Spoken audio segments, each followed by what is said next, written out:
Okay, it is now 6:30.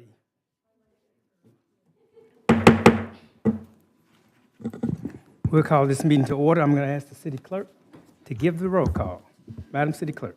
Okay, thank you. Good evening. Mayor Pro Tem Kearney. Here. Councilmember Cuevas. Here. Councilmember Suarez. Present. Councilmember Talavera. Here. Mayor Pullen Miles. Here. All members are present. Thank you. Let's see. Is the pastor here? You're up. Matthews. Matthew, you're going to be our pastor tonight. Okay, so the next thing on our agenda is a flag salute led by Councilwoman Suarez, followed by the prayer from Pastor Harbison. Right hand over your heart. Ready? Begin. I pledge allegiance to the flag of the United States of America and to the republic for which it stands, one nation, under God, indivisible, with liberty and justice for all. Please remain standing.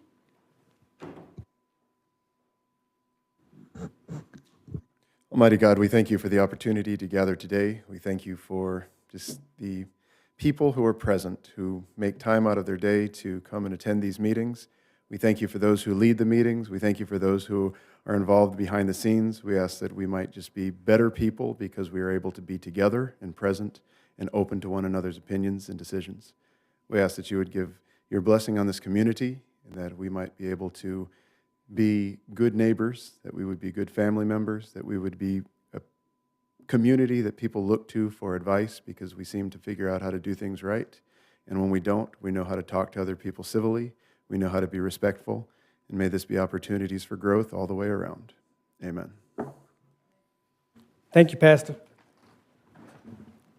And thank you for being always at the ready.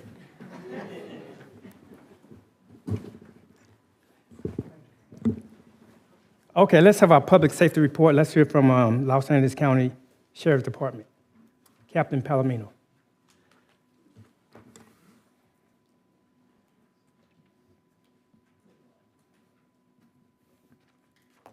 Good evening, Mr. Mayor, esteemed members of the City Council, and members of the community. I'm Nicole Palomino, the captain of South Los Angeles Station, and I will be presenting the public safety report for October 20th through today, November 3rd. And I will start by discussing our notable arrests and investigations. And so on October 22nd at approximately 3:30 p.m., Lawndale deputies responded to an assault with a deadly weapon call for service in the 4000 block of Rosecrans Avenue. Deputy Aguilar contacted the victim and discovered that the suspect pointed a firearm at him while he was driving. The victim provided Deputy Aguilar with a photograph of the suspect's vehicle. Shortly thereafter, Deputies Dominguez and Lopez located and detained the suspect at his residence, along with another individual. South LA Station detectives authored 2 search warrants and recovered the suspect's firearm. He was arrested for felony assault with a deadly weapon and was not a resident of Lawndale. And then on October 15th at approximately 3 p.m., deputies responded to the 4400 block of Redondo Beach Boulevard regarding an assault with a deadly weapon call for service. They located a female adult victim on scene who was suffering from a gunshot wound to her foot. The victim reported being questioned and harassed by a male Hispanic juvenile from the Lawndale 13 gang, who ultimately fired 3 rounds at her and then fled on foot. Operation Safe Streets Bureau Detective Seha obtained surveillance video of the subject and collaborated with the Lawndale High School resource deputy, Troy Hilliard, who assisted with identifying the subject. On October 30th at approximately 2 p.m., Detective Seha located the subject, who was in possession of a firearm. A search warrant was subsequently executed at his residence, and detectives recovered a second firearm, clothing worn during the crime, and other gang paraphernalia. The subject was detained for being in possession of a stolen firearm, possession of an unregistered firearm, and assault with a deadly weapon. And he was a resident of Lawndale.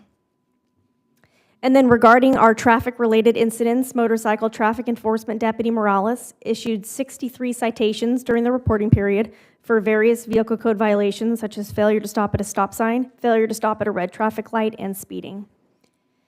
And then lastly, the next Neighborhood Watch meeting is scheduled for this Wednesday, November 5th at 6 p.m. at the Harold Hoffman Community Center, located at 14700 Buren Avenue.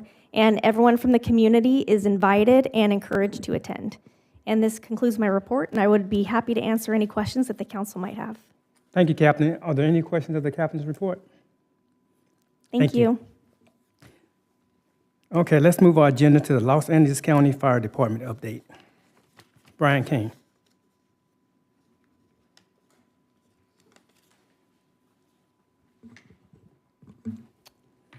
Good evening, Mr. Mayor, Mayor Pro Tem, members of the council. Assistant Chief Brian Kane with the Los Angeles County Fire Department with your public safety report for the month of October.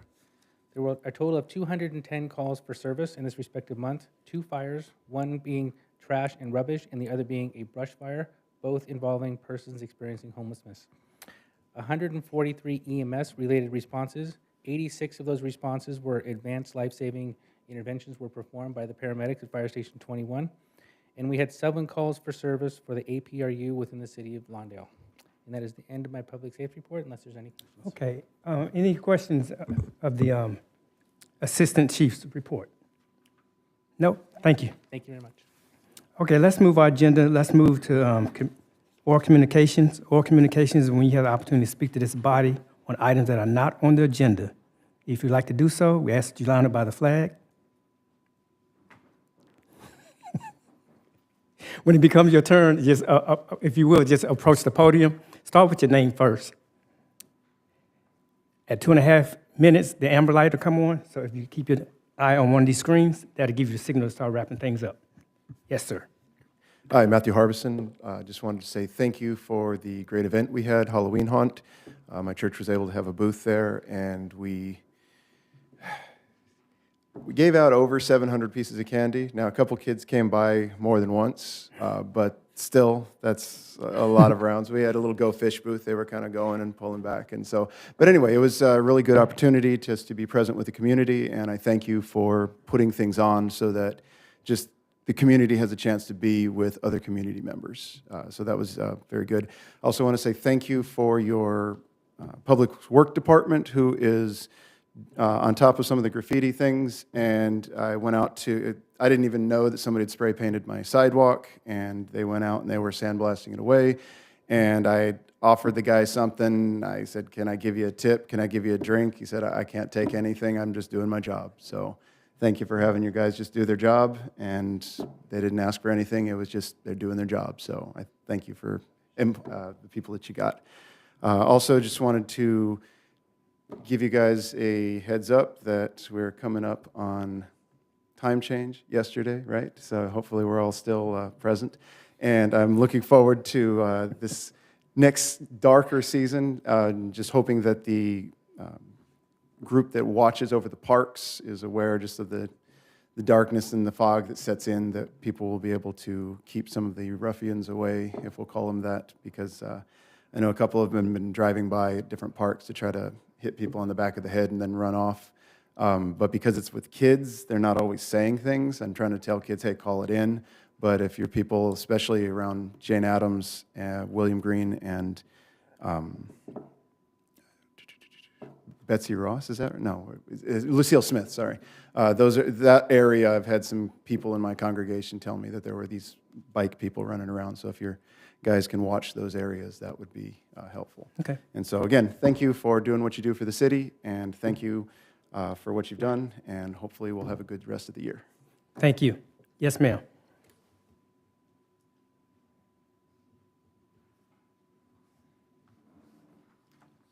Dr. Osborne from Redondo Beach.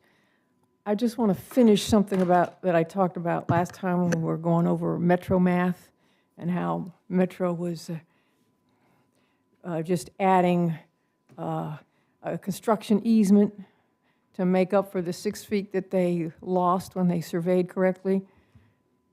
I didn't get to point out, but I pointed it out today at the COG, that construction easement is actually going to cut, that house is on a cliff.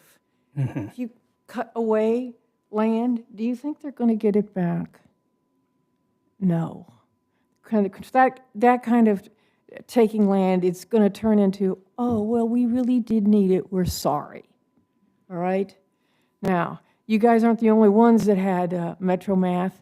Metro Math had it in the Redondo section too, from Artesia to Grant, but it wasn't as bad. There they had said the width was 101 feet when it's really only 100 feet. So that's, but they did a little bit of Metro Math on some of the properties. And that was, you know, the same area where they tried to tell a woman that her stuff was on the Metro property and she better get rid of it, and she got her own surveyors and proved it was on her own property, okay? So, and in one other area, as long as I'm talking about things that are wrong in terms of measurements, I once, only once, walked down in the Torrance area. You know, you got to cross 2 scary trestles to get to it. That 2-mile section. This was way before the transit center was even built. And there are as many as 5 freight tracks there. Did you know that? 5. Okay? Now, do you think they can put the LRTs in there? They're having troubles too. So that's why some of them are elevated there.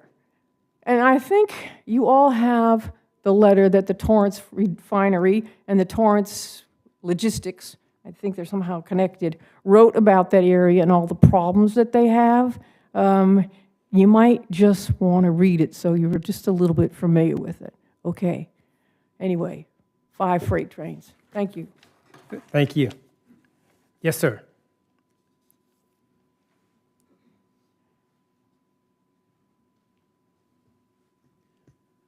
Hello, I'm here with the Lawndale Library, part of the LA County Library System. I just wanted to let everybody know that we are going to be closed on Tuesday, November 11th for Veterans Day, as well as the day following Thanksgiving, the 28th, but we will be open again on the 29th, that Saturday.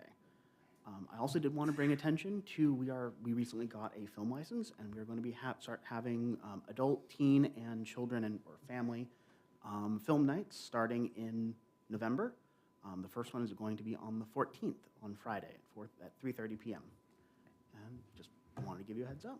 Thank you all. Thank you.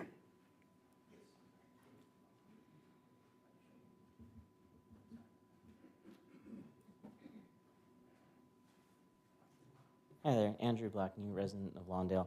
I just wanted to piggyback off what Matt said, and thank you guys for the amazing event. And I was thinking about it, and the reason I jumped up here is just a quick thought. I noticed I have a newborn, and so obviously I've been taking her on walks throughout the city everywhere.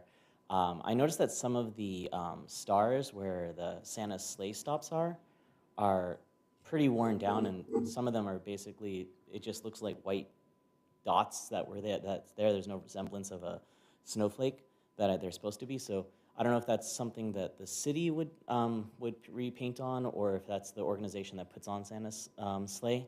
But I think it would be good to redo that, especially because some of the streets we've recently redone, and so some of the asphalt has gotten on there as well. So just a thought. Thank you very much. Thank you.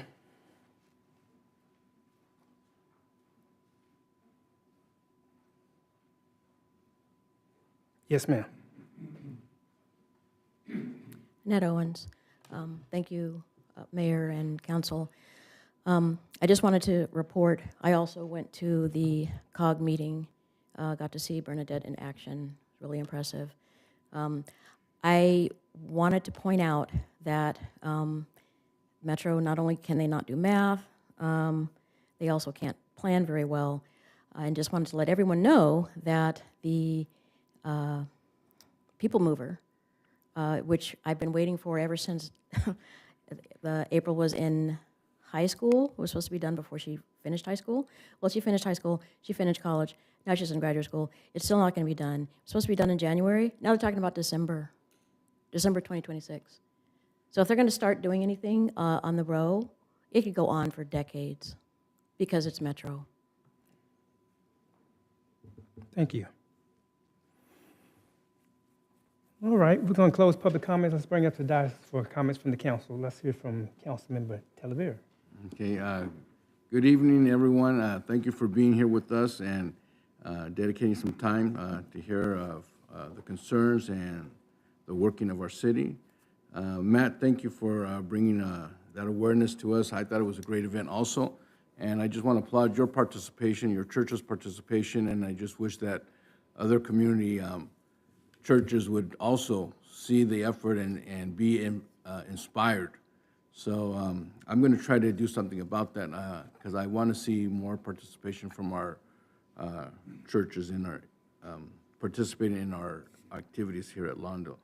And as always, Public Works Department, you guys are outstanding. Thank you for removing all the graffiti. I know there's one fence that always gets tagged up on my street, 154th, but I turn around and see it, and then I turn around again, and it's gone.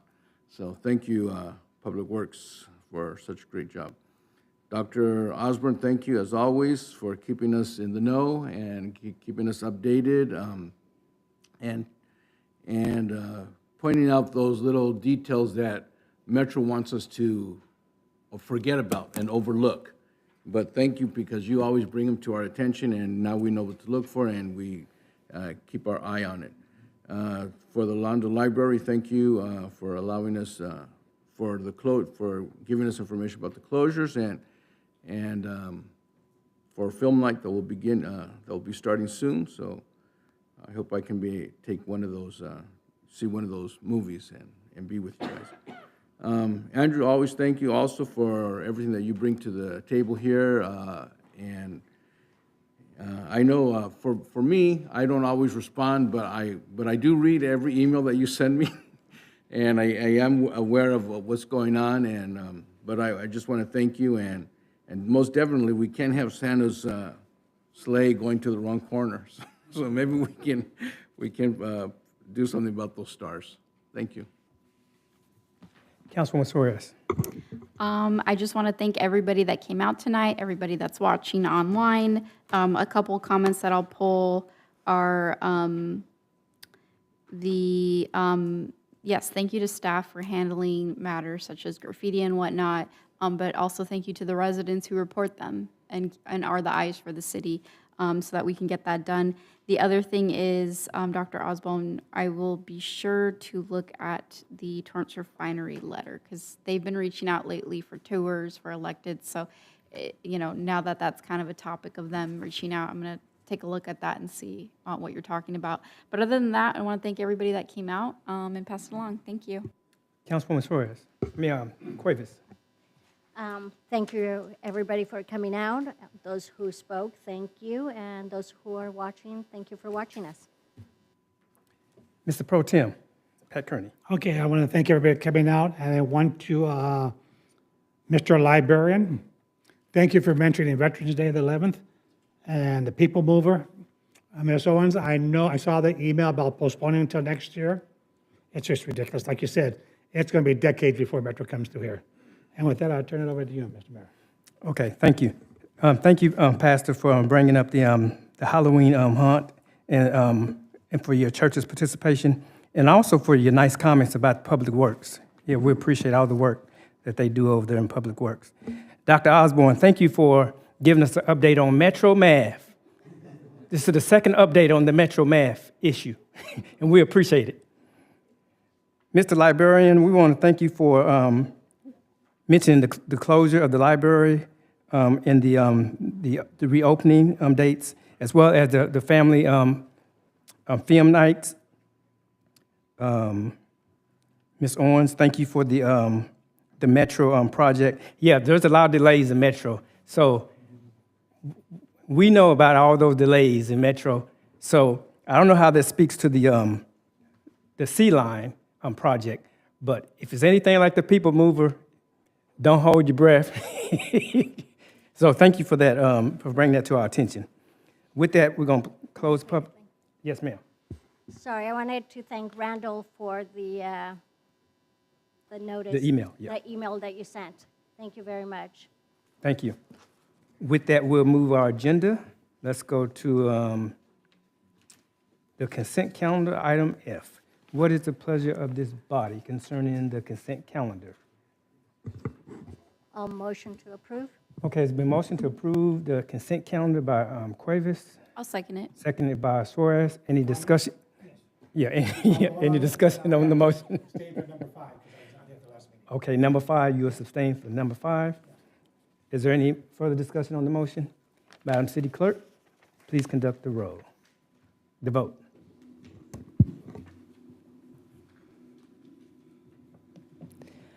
For the consent calendar, the motion passes unanimously with Mayor Pro Tem Kearney abstaining from item number 5. Okay, nice. Okay, let's move to item number 9.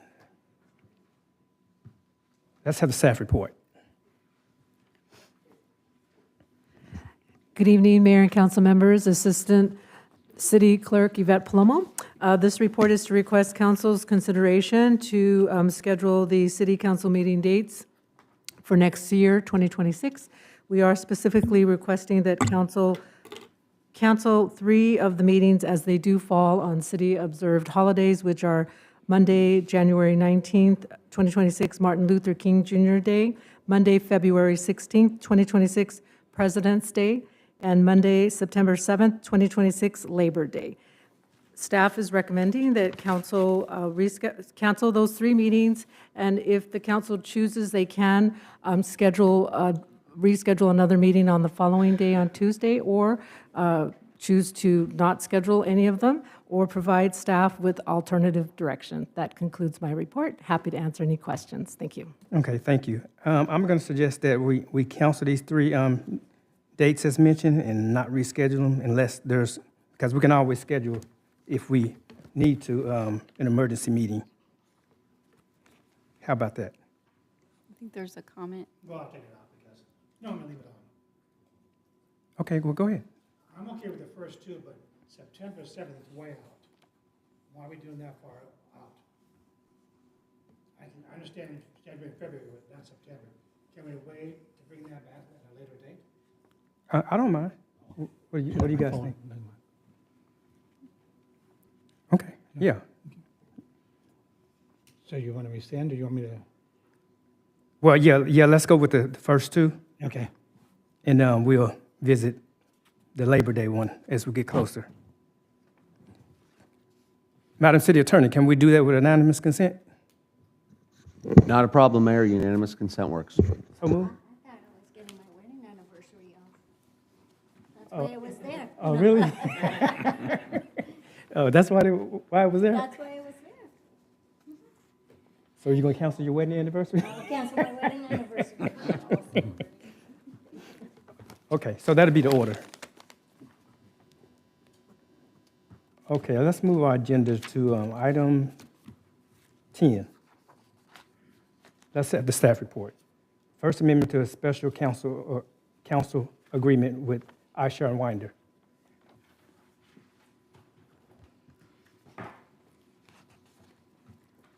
Good evening, Honorable Mayor and City Council. The item before you this evening is a request for the approval of the First Amendment to Contract Service Agreement for Special Counsel with Alshire and Winder to extend the agreement through December 2028. The city has contracted with A&W for specialized legal services to handle all matters related to the Metro C Line Extension Transit Project since 2023. This amendment will reflect the changes in special counsel assigned by A&W to the city, as well as reflect the hourly rate adjustment beginning in 2026, with an automatic 5% annual increase beginning in 2027. The cost associated with this agreement is covered by the current budget approved by for this current fiscal year for 2025-26. Therefore, no budget amendment is required. Staff respectfully recommends that City Council approve the First Amendment to the Contract Service Agreement for Special Counsel Legal Services with Alshire and Winder to extend the agreement through December 2028. This concludes staff's report. Okay, any questions of the report? What is the pleasure of this body concerning this Make a item? motion to accept staff recommendation. I'll second that. So the motion's been made by Mr. Pat Kearney, second by Cuevas. Any discussion on the motion? Okay, would the council please vote?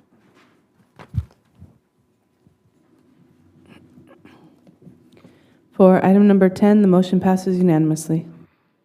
Okay, item 11, let's have a staff report. Award of the on-call traffic engineering service contracts. Good evening, Mayor and council members. The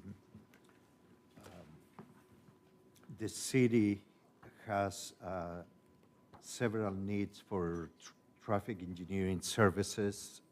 They range from assisting general public questions, or they help us with capital improvement projects.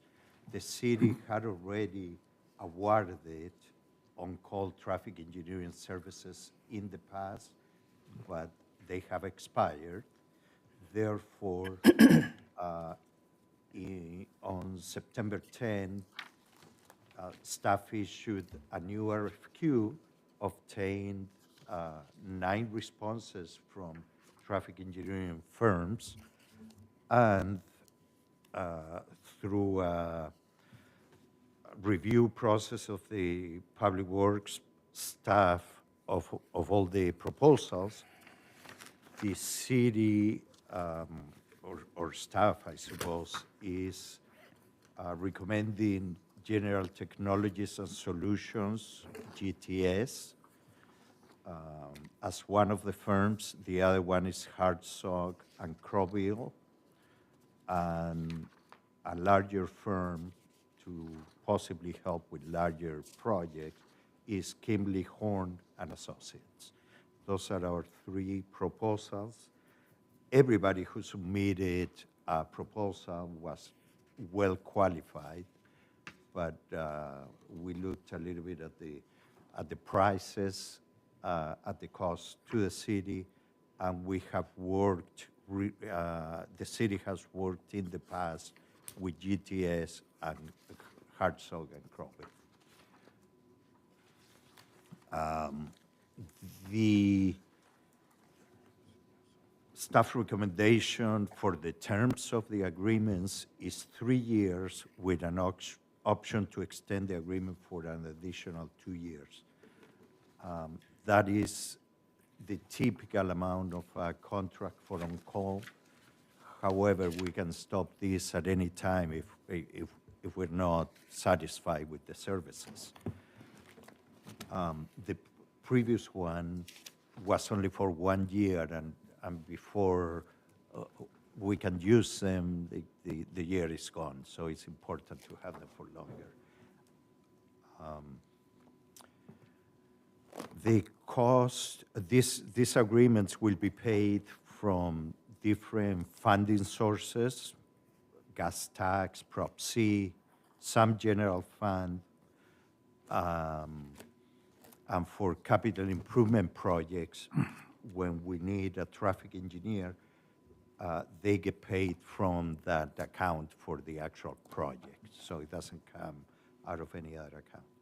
So our recommendation is an agreement with GTS Solutions, Hartzog and Crowell, and Kimley Horn and Associates.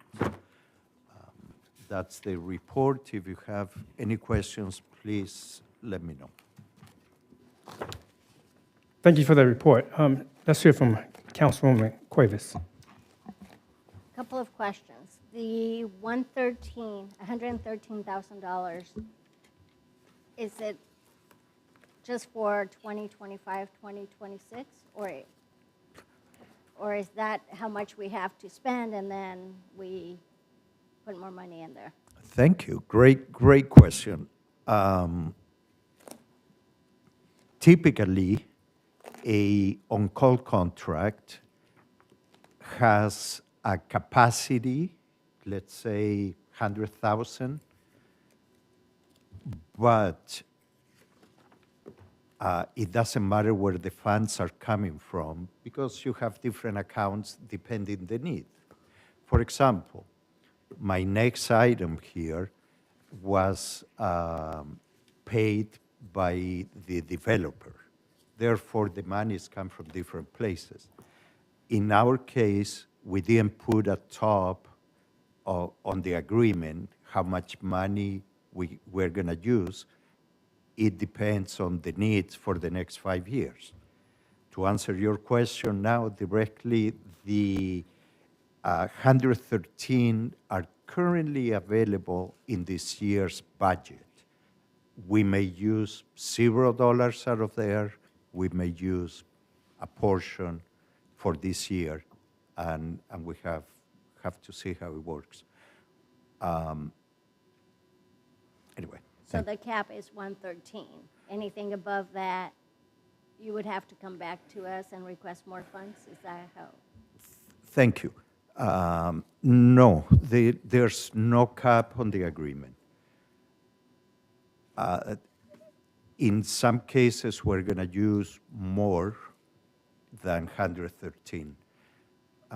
What I wanted to mention about how the on-call works, we will have 3 companies on file, and for fairness to the contract, to the fairness to the consultants, and to make sure we have a clear process, every time we go for that we need a job done, something to be completed, we ask the 3 people for a proposal.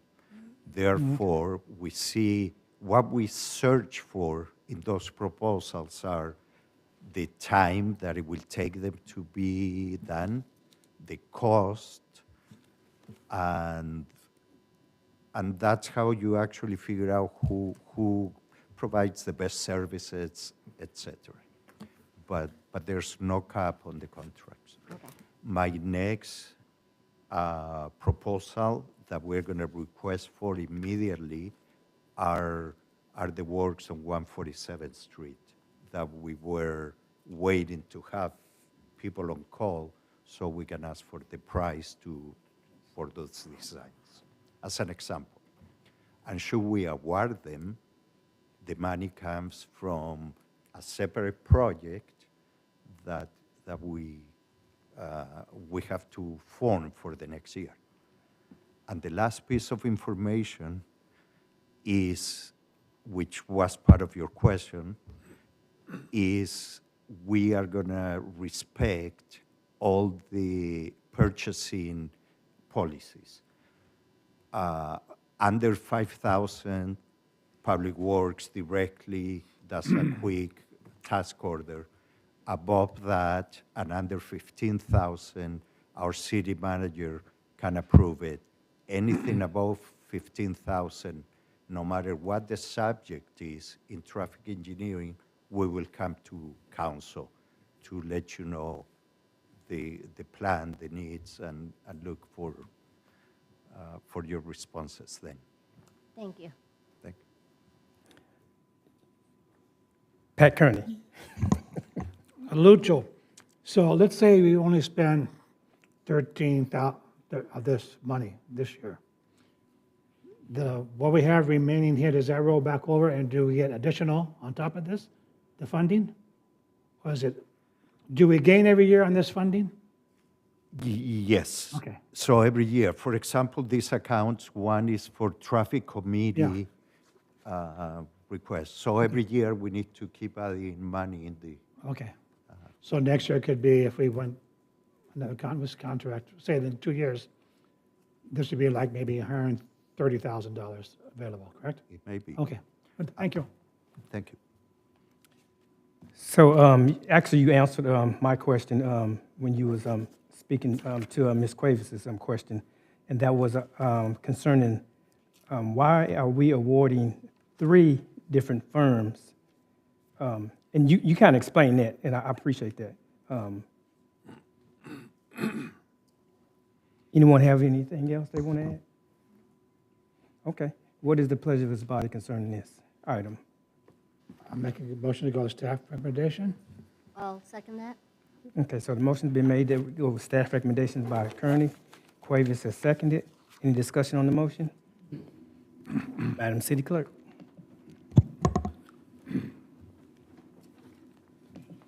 For item number 11, the motion passes unanimously. All right.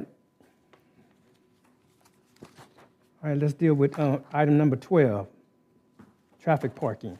Mayor, Council, I just wanted to put some background before Lucha provides his report. This is, this is a traffic mitigation measure that was being implemented through the 41 units located on the south side of 153rd, just west of Hawthorne Boulevard, the 41-unit project that you see built today. As part of the mitigation, we charge the developer a fee per unit, and that fee per unit was put towards a traffic study, which Lucho's going to present the findings. It's been a few years, but we had to get the money. Finally, Lucho got together. Thank you, Lucho. Okay. Works. Got that together and got that study finally finished, and so he's going to present the findings to you. Thank you. Thank you for the introduction to the subject here. And this particular traffic parking report is a perfect example of the utilization of the on-call traffic engineering. In this case, this was paid, as city manager explained, by the developer. The parking study analyzed basically how did the 41-unit project affect parking in the vicinity, in the neighborhood. The report was prepared in one day, or not in one day. The data was collected in one day from 6 a.m. to 10 p.m. There's a table on your staff report showing hour by hour the availability of parking on the area that was requested to be studied from Planning Commission. I was actually surprised a little bit that this shows availability of parking throughout the area. However, at some times you see that it's 100% used in the mornings, of course, around school, of course, but there's parts of the day that we are at 25% occupancy, 0. So the point is the project did not affect traffic, parking, I'm sorry, as we wanted to find out. They have plenty parking. I did check out the development before coming to council meeting, and there's plenty parking in their units, therefore not a lot went onto our streets. My recommendation, the recommendation from the report, of course, recommends, hey, would you like to change the streets to one direction? You can see that on a map there for Mansell and Greyvillia, but only for a block. That will move, that will open a can of worms for our circulation. So my recommendation is to keep it as is. The report shows there's parking available, and if we want to do, which the report, actually the traffic report from the traffic engineer suggests if the city is interested in doing one direction traffic in some areas, they suggest studying from Mansell to, I'm sorry, from Hawthorne to Inglewood, and from Marine to the next big, to Manhattan, and see how that works for us. But currently, we're not, Public Works have received no complaints about no parking available. So my recommendation is leave it as is and file the report. Okay. And if you have any questions. Thank you for that report. Thank you. Let's hear from the public. Can we hear from the public first? Yes, sir. Hi there. My name's Andrew Blackney, resident of Lawndale. I agree almost perfectly with Lucho. The only thing I'd say is I would urge you guys to actually go ahead and do that, or push forward with doing that report on between Hawthorne, Inglewood, and Marine and Manhattan Beach. That area has a lot of narrow streets, and me riding my bike, I'm scared of how close the car is getting to me. So I think it would make sense to make some of those streets one way or to make it sort of a grid system of some sort. Obviously, you need to do the research to do that, but just intuitively, me having ridden those streets several times, it's narrow and it feels like it should be just a one-way street anyway. And so I think that that would make sense. So I would urge you guys to go forward and do the full study on this if you can. Thank you. Thank you. Councilwoman Suarez. Yeah, I had a question, because I remember at the time that this development came about, the council, there were a lot of people upset, and, you know, parking was at the forefront of their concerns. Is this, so if a resident who, you know, remembers and wants to follow up, do they just go to the city clerk, or is this, you know, available? How do they get access to review the report? For the report, I mean, it's online under studies, but. it's online. It will be, typically, it will be through a city clerk for the request for information. Because this is already, if you authorize to file, they can call the Public Works Department, and we're happy to share it if it's only this report. That's typically the process. Okay, thank you.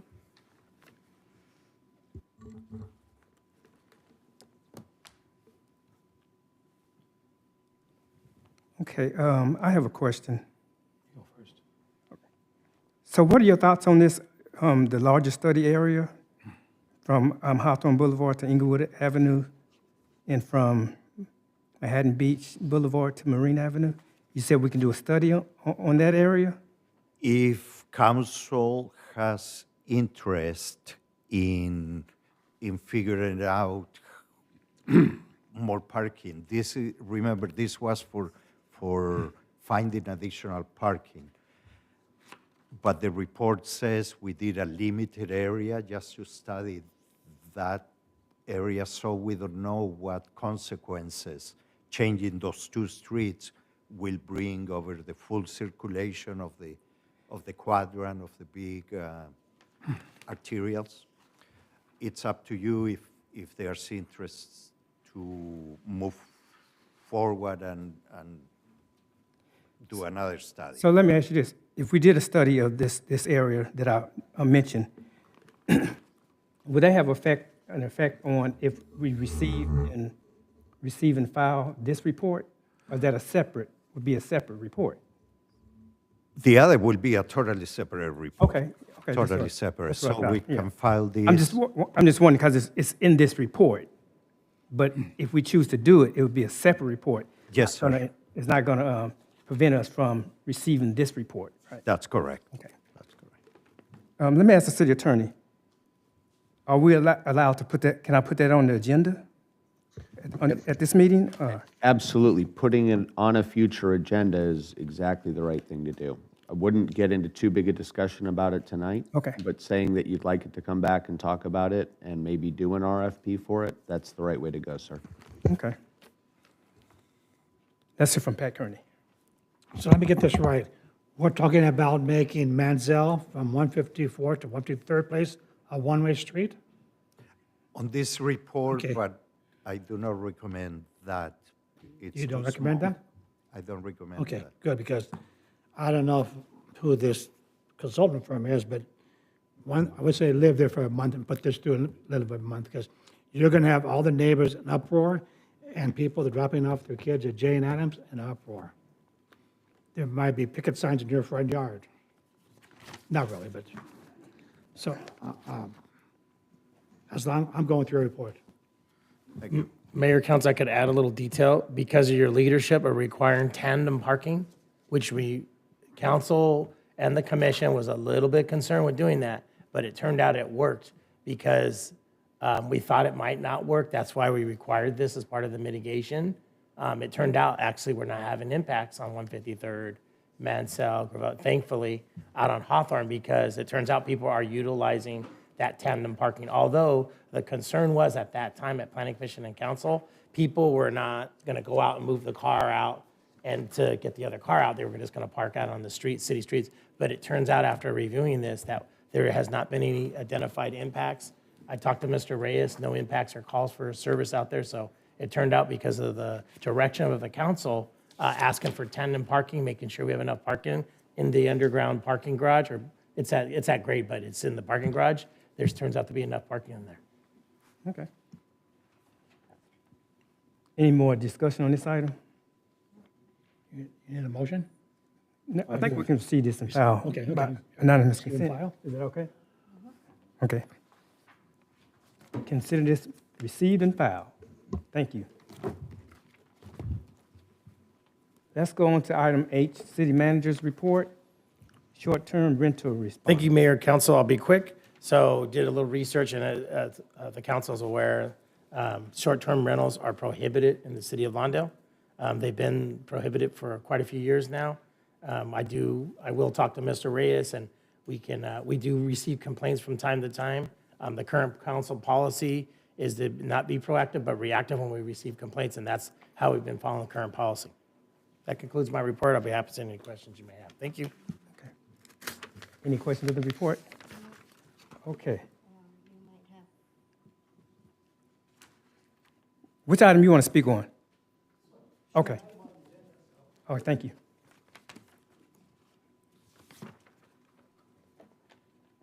Just to reiterate, I know the city's been reactive on this. I've reported one house many times, and they go after them, and then the guy does it again because there's no real disincentive, you know.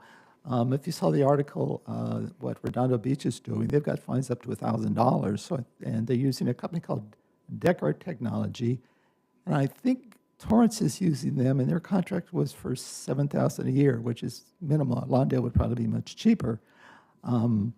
There's a website called AirDNA, and they show in Lawndale 174 available listings. It's a lot. So it'd be great if Lawndale could be a little bit more proactive on this and maybe start looking at companies that could point out these things. Thank you. Thank you. Okay, let's move our agenda to item 14, fee waivers for the South Bay Council of Governments. Good evening, Mayor and Council. Jason Minner, Community Services Director. A couple of months ago, staff in the Community Services Department had received a rental request from the South Bay City Council of Governments for use of the Harold Hoffman Community Center, specifically the main event room. Staff began working with them and going through all the proper steps. It was about a month ago that they asked if there were going to be fees, because they were used to not paying fees for their rentals for their events when they would host them at other agencies. So staff began working on the staff report, requesting guidance from you on whether or not to charge them fees or provide a full fee waiver. The total fee waiver, according to the staff report, including deposits in the amount of $1,250, would have been $2,422. Since the item went to council, they did provide us with a copy of the insurance, which was $97 that you can discount for a total of $2,325. Because it is deposits, and those deposits are typically given back, the only lost revenue would be $1,075. And staff are here for any questions. Okay. Any questions? Bernadette Reyes. So I specifically, just for disclosure, asked for it to be hosted at our city. I am currently the chair, and with the COG, with the organization, and what many other organizations try to do is when the chair from whichever city they're from, they host some of the events in their area, so that way the other regions can see, what they're doing. So, yeah, I hope you will indulge me and approve this. Okay. Let's hear from the public.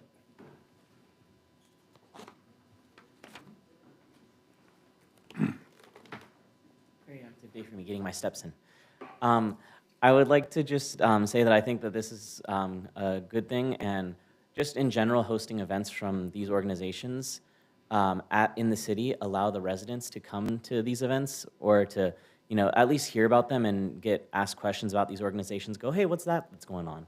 I know that there's been a couple of events that have been hosted in other places, and I've heard about them from other people. I'm like, what was that? And they're like, oh, this is this thing. And I was like, I would have liked to know about that.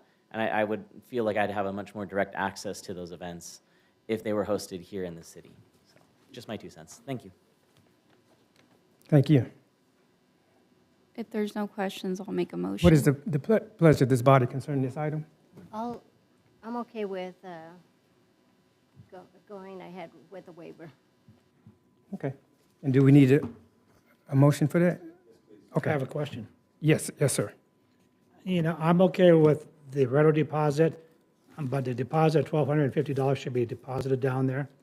And I think they should pay for staffing time. I don't think it should be a free event for anybody. If I had a party going on, I would pay these fees.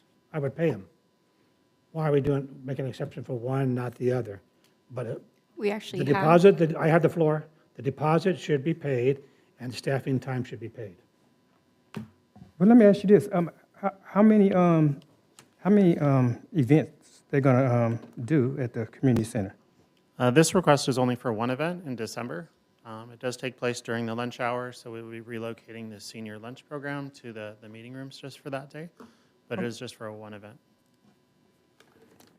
Okay, I'm okay with a one-time event. Yeah. Cuevas. I just want to say that we would not be the only city that waives the fees. There's other cities, whenever whenever they hold an event at other cities, their fees get waived too. So I don't see anything wrong with waiving. We're going to only lose what? You said $1,100? $1,200? $1,075. $1,075. So I don't see why we would oppose to this.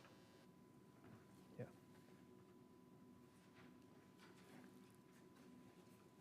Bernadette? And I do want to apologize for talking over Councilmember Kearney, and I hope you would extend that in the future too. You cut off a council member in the past, and she was trying to ask a question from someone. So I agree. We should all let people talk when they want to talk. And then also, it's not uncommon for cities to waive fees. The city of Carson has been very gracious in hosting the South Bay City's annual event at their community center, and that is an event too that the entire South Bay is invited to. Lunch is provided, everything. So, other cities have done their part, and I would hope that we would, allow others to see our facilities. Councilman Talavera. Yeah, I just think that this is a good public relations move, and I really am in favor of this, of waiving the fees, and it just gives a good vibe for our city, being the host city, and being welcoming to other groups to come in and use our facilities. So I agree with this. Okay. I'll make the motion that we approve. Thank you for the staff report. Motion been made by Suarez, I'll second that. seconded by Cuevas. Any discussion on the motion? Will the council please vote?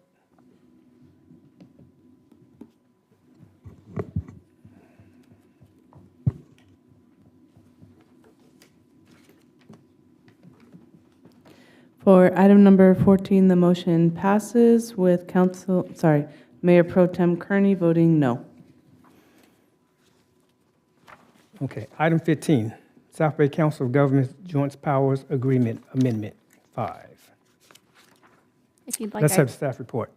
I'll be real quick, and I'll turn it over to the Councilmember Suarez. So this item was requested to be brought forward for mayor and council consideration. The South Bay Cities of Government is a joint powers authority, as the council is aware. And this item before you is to sign an agreement to continue with that joint powers authority.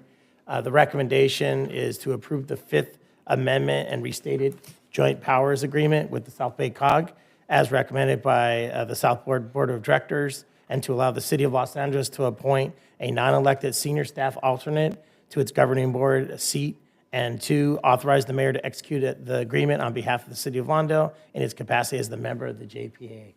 That concludes staff's report. I'll turn it over to Councilmember Suarez for the final report. Yeah, just to reiterate, the LA City Council member, Tim McCosker, asked for us to agendize this. Normally, the JPA does not allow cities to designate a delegate for the board. However, due to the makeup of LA City, how big it is, they function a lot more like a county, and the county does allow delegates. So that's why we brought it forward.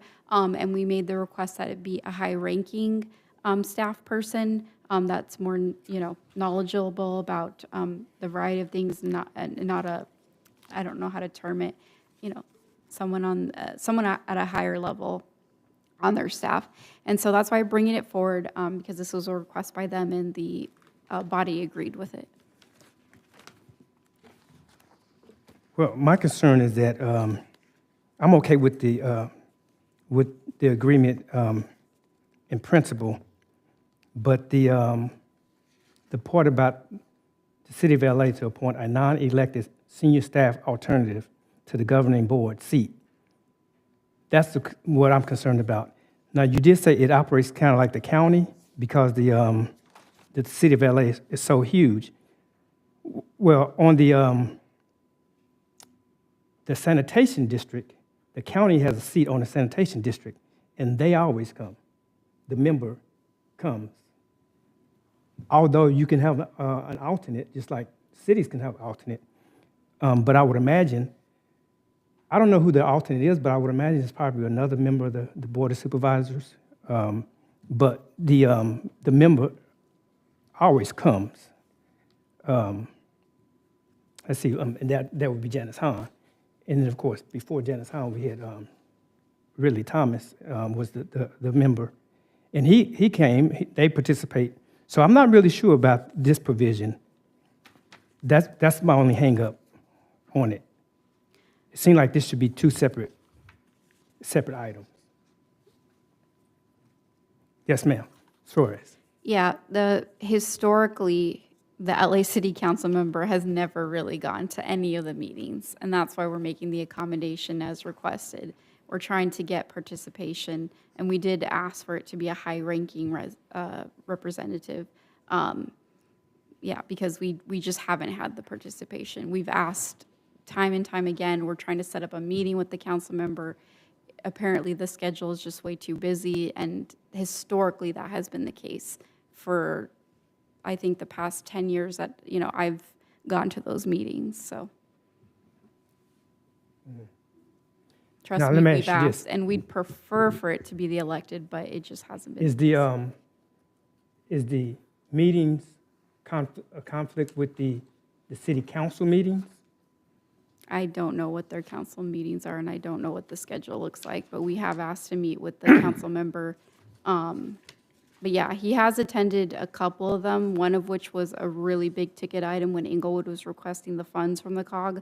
And at that point, I think that was probably, aside from the very first meeting and that meeting, those were the only two meetings that the councilman has attended. Okay.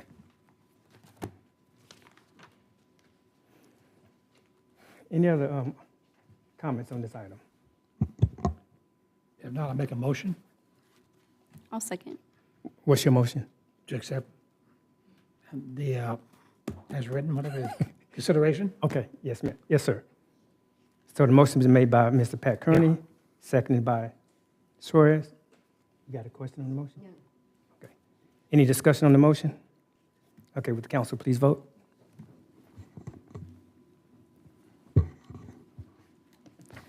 For item number 15, the motion passes unanimously. All right, item 16, consideration of a process audit.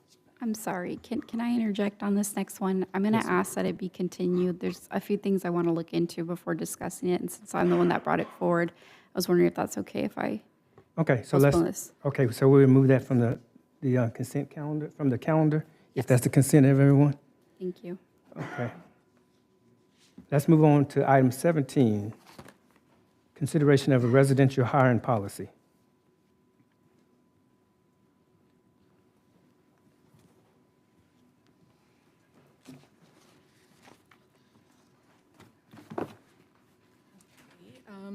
Good evening, Honorable Mayor and City Council. At the request of Councilmember Suarez, this item is being brought forth for City Council's discussion regarding the possibility of implementing a residential hiring preference policy, which would give qualified individuals who live within the city of Lawndale an advantage in the city's employment opportunities. Staff surveyed local municipalities regarding their residential hiring policies and found 2 cities, the city of Long Beach and Pasadena, that have implemented a local hiring policy or programs. Both are large municipalities with more than 1,500 employees and considered full-service cities, having a broader ability to create such programs. The city's personnel rules and regulations notes that the city's policy to recruit and hire qualified individuals based on skills, experience, and qualifications. It is the goal of the city to achieve excellence in meeting the needs of the community while employing the best qualified persons available. As a result, city residents do not receive preferential hiring over non-residents. While the city does not provide preferential residential hiring, in review of the mailing zip codes for our current city employees, it has been revealed that 60% of city staff reside in or have mailing addresses within the South Bay, and another 11% in gateway communities, which is within a 15 to 20-minute mile radius or less from the city of Lawndale. That's about 33% of, and also out of that percentage, 33% are current Lawndale residents, as outlined in the staff report. While a residential hiring preference policy may be perceived as beneficial in supporting local employment, encouraging local economy, and community engagement, there are some potential challenges and unintended consequences associated with implementing such a policy, to include administrative and recruitment complexities and legal risks, which have briefly been identified in the staff report. As such, staff is concluded that implementing a formal local preferential hiring policy is not advisable at this time, and I will turn it over to the city attorney's office to talk about the legal implications. Sure. As you can see in the staff report, cities are not allowed to require employees to be residents. In certain circumstances where their employment has a direct effect or is directly affected by their residential status, they can be required to be within a certain distance, either time or mileage, of their place of work. That would be things like wastewater treatment plant operators and people that work in emergency operations. From a legal perspective, there are issues as staffs get smaller and smaller, issues with having residency even be a criterion, because as a criterion, if there's only a certain number of jobs, and Ms. Felton said it right, that Long Beach, Pasadena, City of LA, places with 1,000, 1,500, or however many Los Angeles has today employees, it's just a different situation. They can add in other criteria that balance out the residential criteria. This is not recommended from legal. If we do get direction to move forward, we will certainly try to help the city craft a policy that is legally defensible, but this is something that it will be difficult to craft a legally defensible policy with a workforce as small as the city of Lawndale's, just because we want to avoid claims of discrimination or disparate treatment based on where people live. So that's what I have. Please feel free to ask questions, both on the administrative side and of myself. Okay. And that concludes staff's report. Besides the recommendation, which is at this time, staff is seeking council's direction on whether to continue to evaluate and explore options to implement such a policy. However, staff is recommending that council receive and file this report and direct staff to continue to follow its current recruitment selection process as outlined in the city's personal rules and regulations. And that I'm available to answer any questions you may have. Thank you for that report.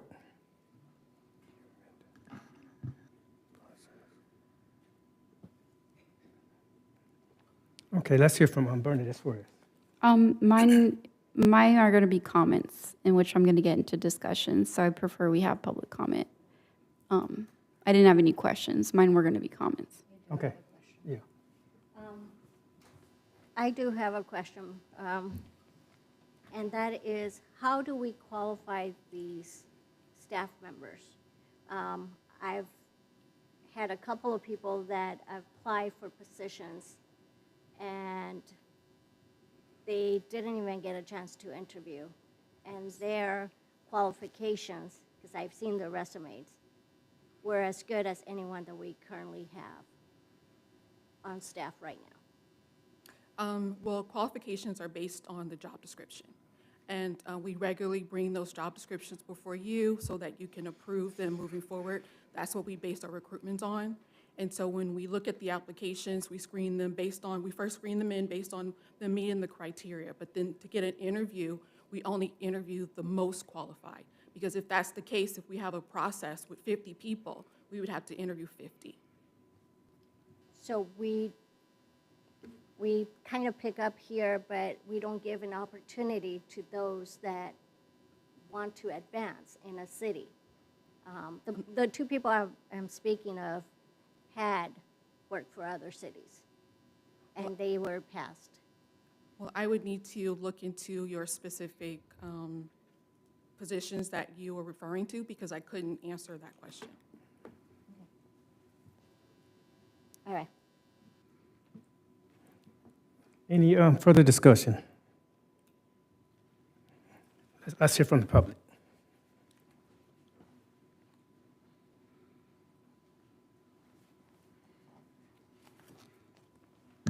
Good evening. The report, the Deputy City Manager, Director of Human Resources, excellent staff report details how general law cities are required to follow state laws governing public employment, which mandate that hiring decisions be based on merit and open competition. The city's personnel rules and regulation affirm that it is the policy of the city to recruit and hire qualified individuals based on merit and qualifications. Accordingly, the city's recruitment process does not provide preference to applicants based on residency. The city's goal is to achieve excellence in serving the community by employing the most qualified individuals available to help meet its objectives. As a result, city residents do not receive preferential consideration in the hiring process, a practice intended to ensure that the city hires the best qualified employees. Lawndale has a population of 29,677 residents, of whom 25% do not have a high school diploma. According to U.S. News and World Report, Lawndale High School ranks 769, and Lucinger High School ranks 837 within the state. Public School Review reports that only 14% of Lawndale High School students have achieved math proficiency, and only 47% have achieved reading proficiency. At Lucinger High School, 70% of students have received math proficiency, and 53% are proficient in reading language arts. Approximately 66% of Lawndale's population is between the ages of 18 and 64, and an estimated 18% are non-citizens. Considering these statistics, is there any question as to why the city benefits from maintaining an open and competitive applicant pool that is not restricted by residency? It is somewhat ironic that the largest employers within the city are the Lawndale Elementary School District, 779 employees, and Sentinel Valley Union High School District, 525 employees. Ironic given the educational rankings and proficiency levels noted above. Perhaps the focus should instead be on improving educational outcomes, providing Lawndale students with the skills and knowledge necessary to secure well-paying jobs and achieve success. Thank you. Thank you. Thank you. Okay, let's bring it back up to dais. Let's hear from Councilwoman Suarez. Oh, yes, thank you very much, and thank you, staff, for the report. I think there was a misunderstanding regarding the specific request I made. I, under no circumstance, was asking that it be a requirement for staff employees to live in the city. The comment that I made specifically was, if there are qualified individuals who have the resume and they're up against another applicant who may not even be as qualified or may look comparable, that we give preference to the person that lives in the city. And I understand not all positions. You may not want code enforcement. You may not want certain positions where it gets a little contentious and the people prefer to be, not enforced in the city in which they live in. But like community services and other ones, I think it's beneficial to have people that are familiar with the city, the layout, the makeup. And I think it's a little hypocritical for us to ask businesses to give preferences to Lawndale residents when we ourselves are not making that part of the equation.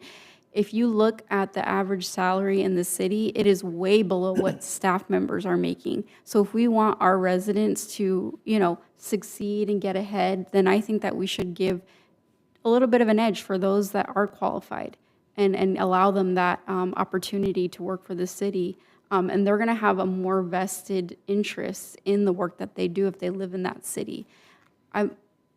We've known employees that have worked here, got laid off, and then don't get rehired, and other people get passed up. Well, they got hired the first time around, so I'm trying to understand why we wouldn't want something that doesn't necessarily, I'm not going to say we're going to, go to the house that they live in and, or someone makes a complaint, hey, they don't live in the city, then report them to the DA or something. I'm just saying that, we need to give them opportunities as well. And that's all I'm saying. That's what I wanted to see is some kind of maybe grading system or something where if they are at that comparable level, that they get that little edge up.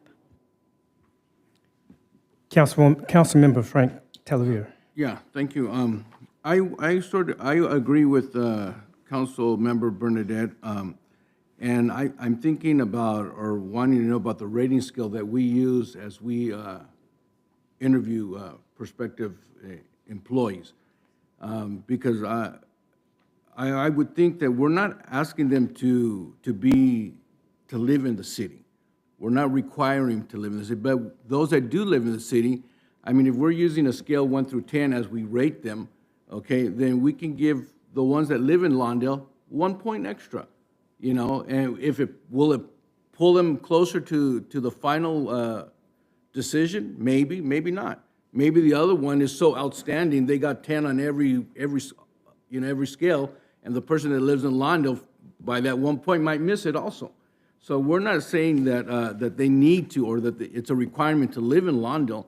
We're saying that if they do live in Lawndale, well, we're going to give them an extra point for being a Lawndale resident, and I think that's okay. It's like the point that Councilmember Suarez pointed out. If we're asking our businesses to favor Lawndale residents, then we should do the same. And I think it's I mean, because then I look at some of the positions that are offered, like at some of the school districts, where it says the position is only open to current employees of the school district. So that means a person that even a person that is qualified can't even go to apply because they're new. So, I mean, I think this is a good idea. I mean.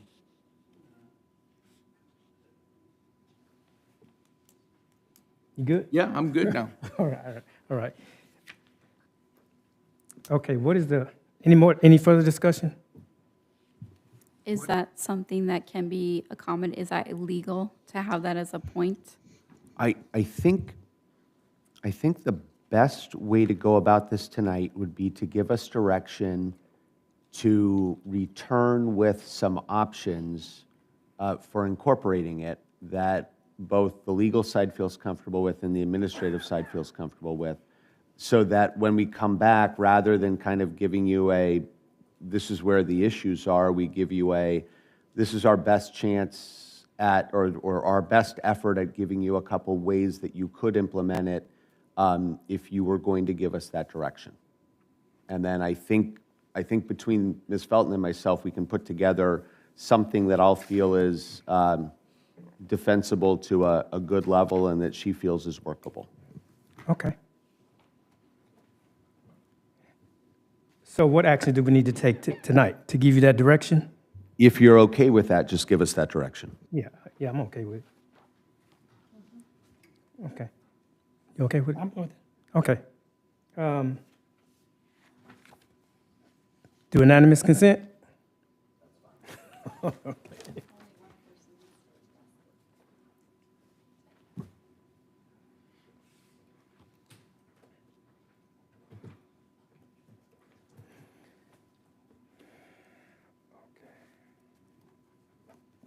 All right. Item 18, reports of attendance at meetings for council members. Let's hear from Frank Talavera. Okay. On the 23rd, October 23rd, I was invited to tour the facilities at Picnic, the digital food court, and was amazed. And when I was talking with the people there, they told me how instrumental our city manager was in getting them there. And I mean, it was just amazing. It's just seeing all the different like pop-up restaurants that are in there. I think there's like 27 kitchens there, and it was good. It was a good tour. Also, that same day, I attended the Hawthorne High School Athletics Complex ribbon cutting, and again, saw a lot of old friends from Sentinel Valley. And then on the 30th, I attended the Lucille Smith School Award Ceremony for Excellence in Education, the Blue Ribbon prize that they won. And later that evening, I attended the South Bay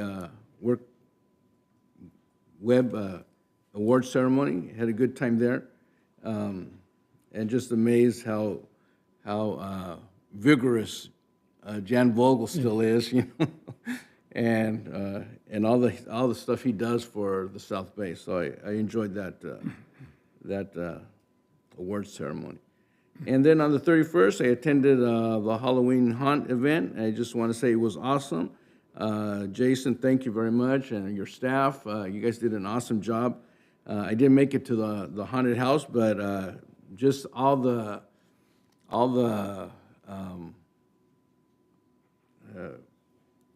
excitement outside was great to see. All the kids and even the adults. I saw Fred and Wilma Flintstone.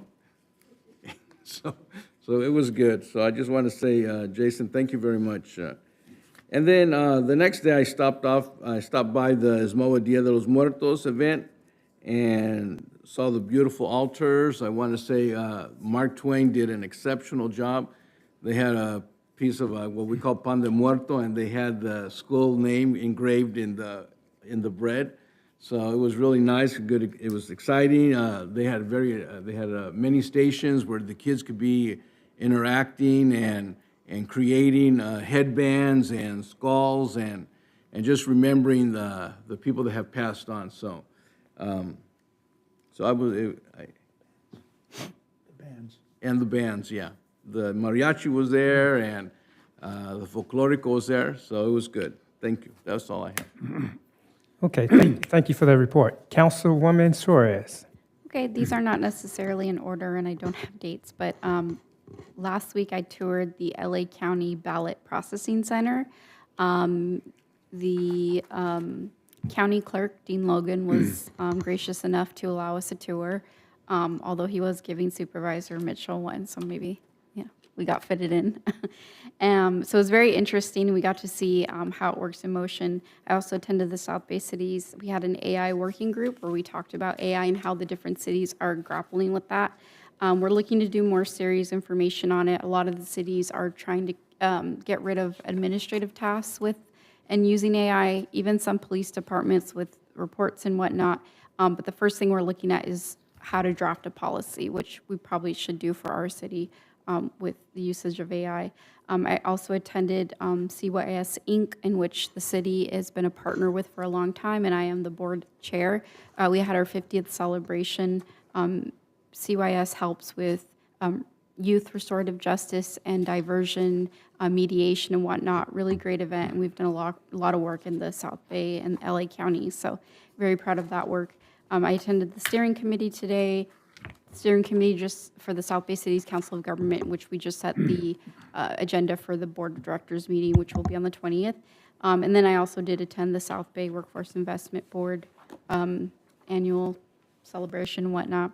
And then I did have one point that I wanted to make up because I'm a stickler for our policies. Last meeting, a council member attended one closed session meeting item. However, there were a few policies that should have been followed. Anytime a council member attends remotely, you're supposed to submit a request and the reasoning why, whether it be emergency or whatnot. The council needs to vote on it, which we did, and then it needs to be asked the question whether there are any adults in the room, which did not happen. So just as a reminder for the council members to make sure to check in with the city attorney, and if the city manager is aware, to let the city attorney know, because you are also supposed to give the council members a heads up. So just want to make sure we're all following that policy. And with that, I'll pass it along. Thank you. Councilwoman Cuevas. All right, I have a long list today. All right, on 10/23, I attended the Hawthorne High School Athletic Complex ribbon cutting ceremony. Great event, great fields. I hope that the students there are happy with what they have, and maybe they could compete now against Lawndale, because they've been not doing so well. 10/25, I attended the West Basin Water Harvest Festival. Breakfast and festival, well attended. They had the water barrels. They had a raffle for water barrels, and they also had a raffle for washer and dryer. So it was really nice. A lot of kids in costumes. They all got prizes too. There was a festival, parade, of costumes, which was great. 10/29, I attended Centinela Youth Service Gala, celebrating their 50th year of advocacy for the youth and the community. Thank you, Bernadette. That was a great event. It was the first time I attended it, but hopefully we get invited again. On 10/30, I attended the South Bay Workforce Investment Board 30th Annual Award Ceremony. I want to congratulate Valeria Villalpando Goitia from Lawndale for receiving the Outstanding Alumni Recognition. So we had one student that lived in Lawndale that was recognized by the workforce. I attended the City Halloween Hunt, another great event. Thank you to you and staff. It was bigger than previous years, so hopefully it continues to grow. And the haunted house, I kind of went halfway and then it's not for me anymore. On 11/1, I did a tour of the Ghost Kitchens facilities on Hawthorne Boulevard run by Picnic. These are startup kitchens, basically, that rent a space from Picnic, and they help them out with licensing, permits. They walk them through how to start a business, which is great to have that in Lawndale. So anyone that's interested in a startup and is not ready to open a regular restaurant will start doing like Uber Eats, basically, but it's provided with the help of Picnic. I did not know that Starbucks has their kitchen there. So if you're ordering from Starbucks, right now, it's coming out of Lawndale. So no matter within a 15-minute drive, your drinks, you could order them at the Rosecrans Starbucks, but it's going to come out of the Lawndale kitchen. So that's why you save time when you're going to pick up your drinks, because all these online orders are coming out from Lawndale and being delivered from the Lawndale kitchen. It was great. So anyone that wants to start up a restaurant, reach out to Picnic. They have several locations. There's one in Lawndale, but they have several locations throughout LA County. I also, I couldn't attend the YesMoa event that they had out here, but I sent my parents, and they were blown away by the students that participated in the ofertas and all that. They wouldn't stop talking about it when I got home. They kept talking about what they saw, so it was a great event. Those are things that I attended, but I would like to see if we have any recommendations for local food banks for those residents that are being affected by the government shutdown. If we could put something online or promote it on our YouTube page somewhere, because we're going to have a lot of Lawndale residents that will be needing some type of assistance this month. Hopefully it's just this month, but if we work with anybody, I know LA County has several food banks that we could recommend. That would be great. Also, if we could bring some information or if there's an ordinance on commercial signage along Hawthorne Boulevard corridor. If so, could we review it? I've been driving up and down Hawthorne, and we have signage from tiny ones to huge ones. So if we're trying to make Hawthorne Boulevard look good, we should all be having the same style of signage. Maybe some of them are grandfather in, but it would be nice to have some type of, if we could see something on that. Don't forget, Neighborhood Watch is going to be on Wednesday, 6 p.m., Community Center. And also, Lucho, thank you for your team to removing the graffiti on the sidewalk on Fermona and 147th. One day it was there, the next morning it was all dirty and nasty, and then I come back and it's clean. So thank you for having your team do that. And don't forget, tomorrow we have election. Those that have not voted, please go out and vote. It's too late for you to send the ballot, but you can make a difference. Whether it's yes or no, you still have the right to vote. Thank you. Thank you. Mayor Pro Tem. Okay, thank you, Robert. I want to apologize. I wasn't here last meeting. I would have rather been here than what I was doing. But with that being said, I attended the MSD CDD workshop experience. Those people with cold cases or tickets that had come down and talk to staff. It was very, very, very disappointing. We had 2 members that attended, and 2 members are here. We had more staff than we had public, so I don't feel sorry for people that are getting tickets or getting work permits, code violations. They should have been at this meeting. We had 8 staff people there, and only 2 people showed up. I went to the Hawthorne High Athletic Complex ribbon cutting ceremony. It was great to see some people there from Lawndale. I got a rash because I was at Hawthorne High School, and I'm a Lawndale High graduate.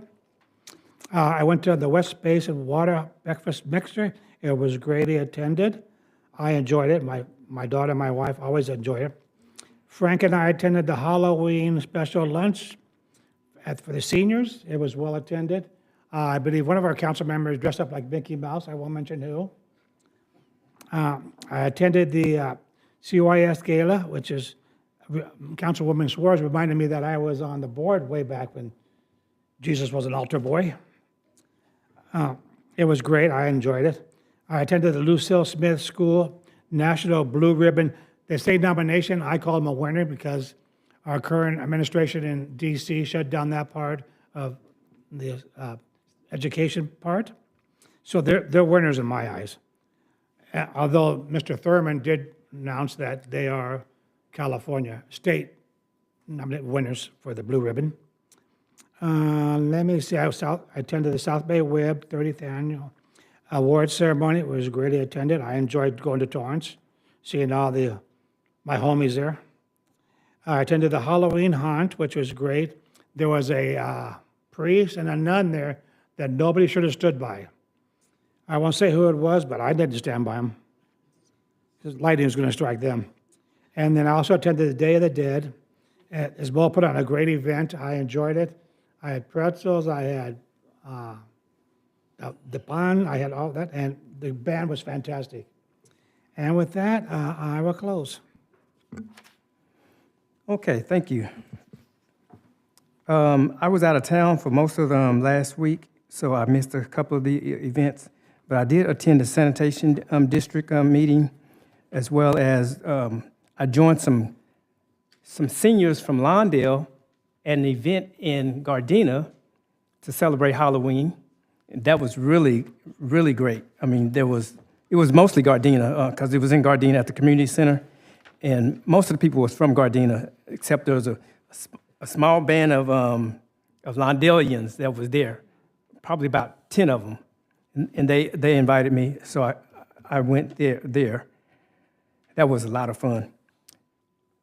Then I followed up with a lunch, like you were saying, for our seniors at the Earl Hoffman Community Center for Halloween.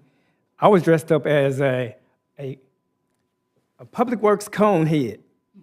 I had a cone, right? Right. Everybody was wondering, like, what is that? And after you look at it for a while, after a while, you realize, okay, this is a safety zone. Tickets are double in a safety zone, right? So that was a lot of fun, dancing with the seniors. And that's all I have. Okay, that's all I have. There was one item I forgot to address. Yes, ma'am. Yeah, for future workshops, and Pat reminded me because he brought up the code enforcement. By the time I found out, me personally, about the event, it was already too late for me to attend.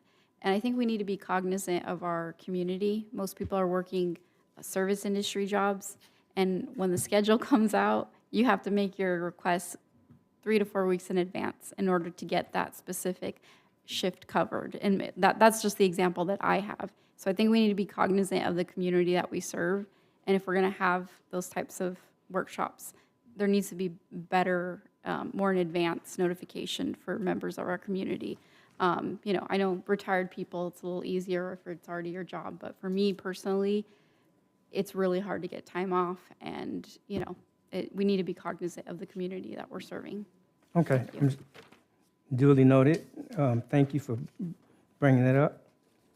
And that's all we have. We do have a closed session. I'm going to ask the city attorney to give the provisions of the closed session. Thank you, Mr. Mayor. This will be one item of potential litigation against the city, facts and circumstances of which are unknown to the potential plaintiff.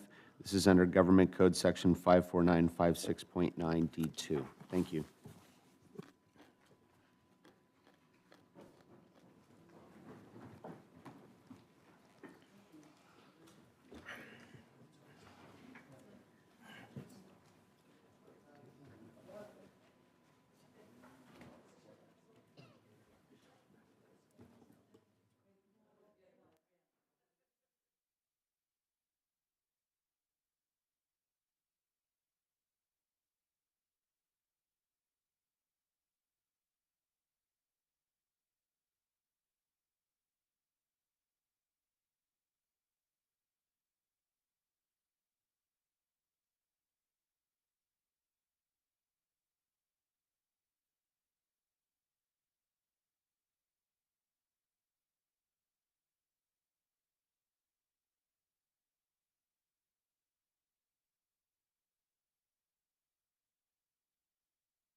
Okay, we have returned from closed session. I'm going to ask the city attorney to give us the report. Thank you, Mr. Mayor. The council was briefed on the one item of potential litigation. No reportable action was taken this evening. Thank you. Okay, thank you. The next regularly scheduled meeting of the Lawndale City Council will be held at 6:30 p.m. on Monday, November 17, 2025, in these here chambers. It is now 8:30, and we are adjourned.